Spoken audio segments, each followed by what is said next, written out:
Hi friends, இன்றைக்கி நம்ம வீடியோவில் முட்டை சுக்கா வறுவல் எப்படி பண்ணுறதுன்னு பார்த்துடலாம்.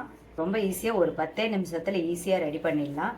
இந்த சுக்கா வறுவல் ஹோட்டலில் கிடைக்கிறத விட டேஸ்ட்டாக நம்ம வீட்லேயே ஈஸியாகவும் ரொம்ப சூப்பரான டேஸ்ட்லேயும் பண்ணிடலாம். அது எப்படி பண்ணலான்னு இன்றைக்கி பார்த்துடலாம் வாங்க.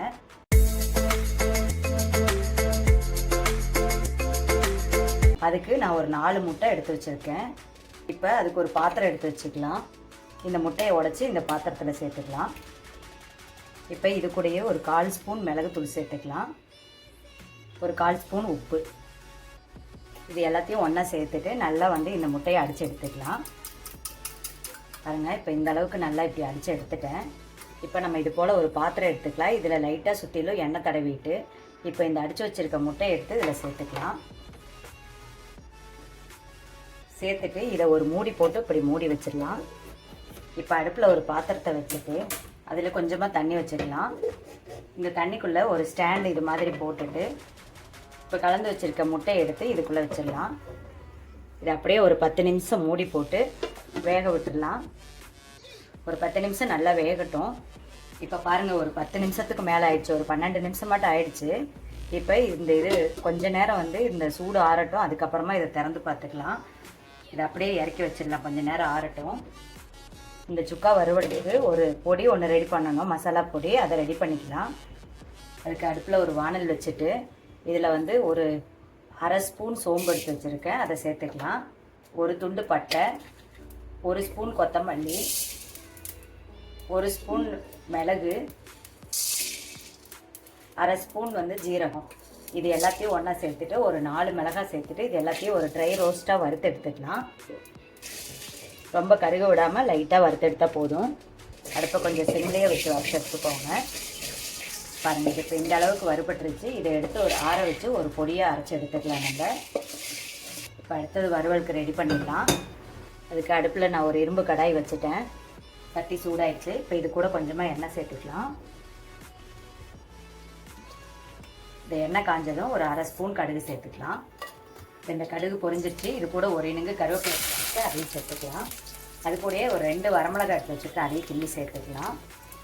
இதை அப்படியே ஒரு பரட்டி விட்டுட்டு ஒரு துண்டு இஞ்சி எடுத்து லைட்டாக தட்டி வச்சுருக்கேன். இதையும் இது கூட சேர்த்துக்கலாம். இந்த எண்ணெயிலேயே அதுலேயே ஒரு 10 பல்லு பூண்டு எடுத்து வச்சு அதையும் 1-2 தட்டி வச்சுருக்கேன். அதையும் அது கூட சேர்த்துக்கலாம்.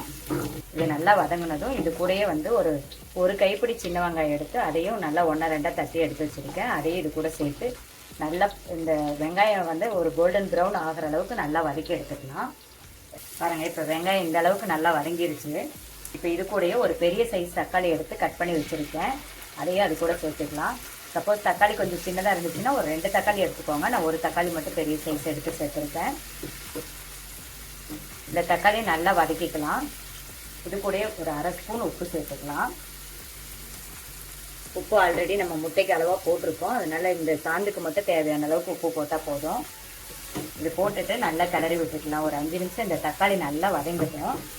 பாருங்கள், இப்போ இந்த அளவுக்கு தக்காளி நல்லா வதங்கிடுச்சு. இப்போ இதுலேயே ஒரு 1/4 ஸ்பூன் மஞ்சள் தூள் சேர்த்துக்கலாம். இது கூடயே நம்ம மசாலா பொருள்லாம் ரோஸ்ட்டாக வறுத்து வச்சுருந்தோம். அந்த மசாலா பொடி இது கூடயே அரைச்சி பொடியாக நுணுக்கிட்டு இது கூடயே சேர்த்துக்கலாம். இதையும் சேர்த்துட்டு இது எண்ணெயில் ஒரு பரட்டிட்டு இது பாருங்கள், இந்த அளவுக்கு ஒரு எண்ணெயில் ஒரு பரட்டிட்டு இது கூட கொஞ்சமாக தண்ணி தெளித்து இந்த மசாலா வாசனை போகிற அளவுக்கு இது சுண்டி வரட்டும். அந்த அளவுக்கு மூடி வச்சிடலாம். ஒரு 1/4 டம்ளர் தண்ணி சேர்த்துனா போதும். பாருங்கள், இது மூடி போட்டு நல்லா ஒரு 5 நிமிஷம் கொதிக்க விட்டாச்சு. இந்த மசாலாவோட பச்சை வாசனையெல்லாம் நல்லா போயிடுச்சு. இப்போ நம்ம இது கூட முட்டையை சேர்த்துக்கலாம். அதுக்கு முன்னாடி நம்ம முட்டையை வேக வச்சுருந்தோம்ல, அது எப்படி வந்திருக்குன்னு பார்த்துடலாம் வாங்க. பாருங்கள், இந்த மாதிரி வந்துருச்சு. இப்போ இதை ஒரு பாத்திரத்துக்கு மாற்றிட்டு சின்ன சின்ன பீசஸாக கட் பண்ணிக்கலாம். இந்த பாத்திரத்துக்கு மாற்றுறதுக்கு முன்னாடி இந்த ஓரத்தையெல்லாம் ஜஸ்ட் லைட்டாக இப்படி எடுத்து விட்டுக்கலாம். நம்ம இப்படி எடுத்து விட்டுட்டோன்னா இங்கே பாருங்கள், இது அப்படியே சூப்பராக வந்துருச்சு. இப்போ இதை அப்படியே ஒரு பாத்திரத்துக்கு மாற்றிக்கலாம். பாருங்கள், இந்த மாதிரி பாத்திரத்துக்கு மாற்றியாச்சு. இதை சின்ன சின்ன பீசஸாக கட் பண்ணிக்கலாம். நம்ம பாருங்கள், இது போல் எல்லா பீசஸையும் நம்ம கட் பண்ணி எடுத்தாச்சு. இப்போ இதை நம்ம இந்த மசாலா கூட சேர்த்துக்கலாம்.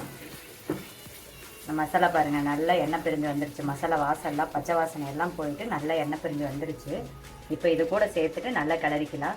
சப்போஸ் இந்த மசாலா உங்களுக்கு ரொம்ப ட்ரையாக வேணும்னா ஒரு 1/4 டம்ளர் தண்ணி மட்டும் சேர்த்துக்கோங்க. சப்போஸ் கொஞ்சம் ஜூஸியாக வேணும்னா ஒரு 1/2 டம்ளர் தண்ணி சேர்த்துட்டு இந்த மசாலாவை நல்லா கொதிக்க விட்டு எடுத்துக்கோங்க. அப்போ கொஞ்சம் ஜூஸியாக இருக்கும். இது போல் அப்படியே ஒரு 2 நிமிஷம் நல்லா பிரட்டி விட்டுக்கலாம். இந்த முட்டை உடையாத அளவுக்கு நல்லா பிரட்டிக்கலாம். ஒரு 2 நிமிஷம் நல்லா பிரட்டிட்டு இதை சிம்மில் வச்சிடலாம். அடுப்பு சிம்மில் வச்சுட்டு நல்லா அப்படியே ஒரு 2 நிமிஷம் விட்டுடலாம். இது 1 நிமிஷம் கழித்து அப்படியே ஒரு பிரட்டி விட்டுடலாம், அடி பிடிக்காமல். இது இரும்பு கடாய்ங்கிறதுனால அடி பிடிக்கலை. சப்போஸ் நீங்கள் வந்து வேறு பாத்திரத்தில் வச்சிங்க அப்படின்னா கொஞ்சம் எடுத்து அப்பப்போ கிளறி விட்டுக்கோங்க, இல்லைன்னா அடி பிடிச்சிரும். இதை அப்படியே கிளறி விட்டுட்டு 1 நிமிஷம் மறுபடியும் மூடி போட்டு மூடி வைக்கலாம். இந்த மசாலாவோட டேஸ்ட்லாம் முட்டையில் ஏறுறதுக்காக தான் நம்ம 1 நிமிஷம் மூடி வைக்கிறோம். அவ்வளோதாங்க, சூப்பரான முட்டை சுக்கா வறுவல் ரெடி ஆகிடுச்சு. இப்போ இது கூடயே கொஞ்சமாக கொத்தமல்லி இலை சேர்த்துக்கலாம். கொத்தமல்லி இலை சேர்த்துட்டு இதை அப்படியே வந்து அடுப்பை ஆஃப் பண்ணிவிட்டு எடுத்து வச்சுக்கலாம். பாருங்கள், சூப்பரான முட்டை சுக்கா வறுவல் ரெடி ஆகிடுச்சு. நீங்களும் இதே மாதிரி ட்ரை பண்ணி பாருங்கள். ட்ரை பண்ணி பார்த்துட்டு எப்படி இருக்குன்னு கமெண்ட்ஸில் சொல்லுங்கள். இந்த வீடியோ உங்களுக்கு பிடிச்சிருந்துச்சுன்னா லைக் பண்ணுங்கள், ஷேர் பண்ணுங்கள். மறக்காமல் நம்ம சேனலை சப்ஸ்கிரைப் பண்ணிக்கோங்க. தேங்க்ஸ் ஃபார் வாட்சிங்.